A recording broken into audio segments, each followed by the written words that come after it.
Hello friend, आज मैं आपको दिखा रहा हूँ कि मेरे पास जो है ना ये एक्सेंट गाड़ी आई है। और इसमें जो है ना जब मैंने इसको स्कैन करा तो इसने हमें एक कोड दिया P0301।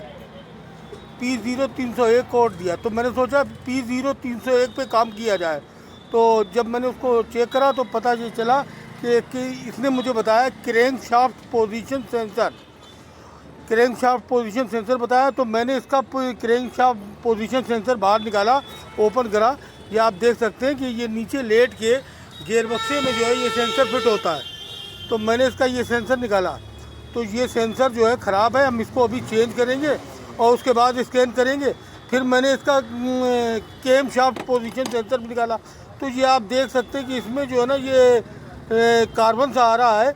और जिसकी वजह से जो है ना क्रेन की और केम शाफ्ट की ये पोजीशन जो है ना नहीं बन पाती और ईसीएम को कमांड नहीं मिलती ठीक से, जिसकी वजह से गाड़ी में प्रॉब्लम आती। आरपीएम ना उठना, गाड़ी झटके मारना, गाड़ी मिसिंग करना।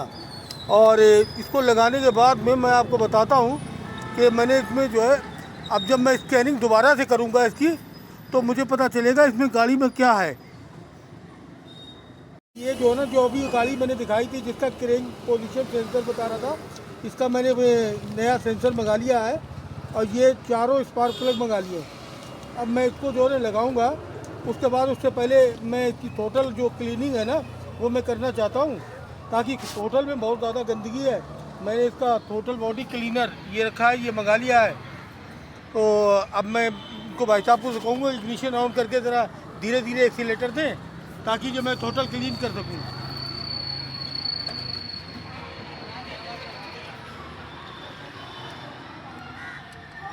हाँ, और दो थोड़ा सा।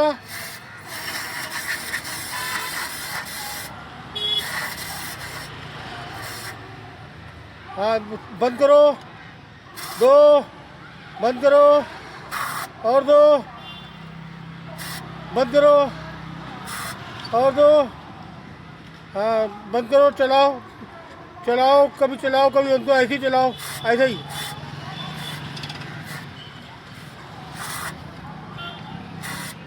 फ्रेंड, आप देख सकते हैं कि मैं जो है ना इसको टोटल बॉडी क्लीन कर रहा हूँ। ये टोटल बॉडी काफ़ी ज़्यादा गंदी थी, इसलिए मैं इसको जो है ना टोटल बॉडी को क्लीन कर रहा हूँ। ये जब क्लीन हो जाएगी तो गाड़ी में मिस पार करना या झटके मारना ये प्रॉब्लम दूर हो जाएगी। अभी मैं इसको सेंसर लगा के स्कैन करूँगा तब आपको दिखाऊँगा। ठीक है, बंद कर दो। हेलो, अभी आपने फ्रेंड मैंने आपको दिखाया था कि इसका क्रैंक सेंसर की प्रॉब्लम थी। अब मैंने इसमें स्कैनर लगाया हुआ है, अब मैं इसको चेक करूँगा और फिर ये देखता हूँ इसमें क्या प्रॉब्लम आती है। अभी तो ये चेक लाइट आ रही है और फिर मैं आपको बताऊँगा। Thank you.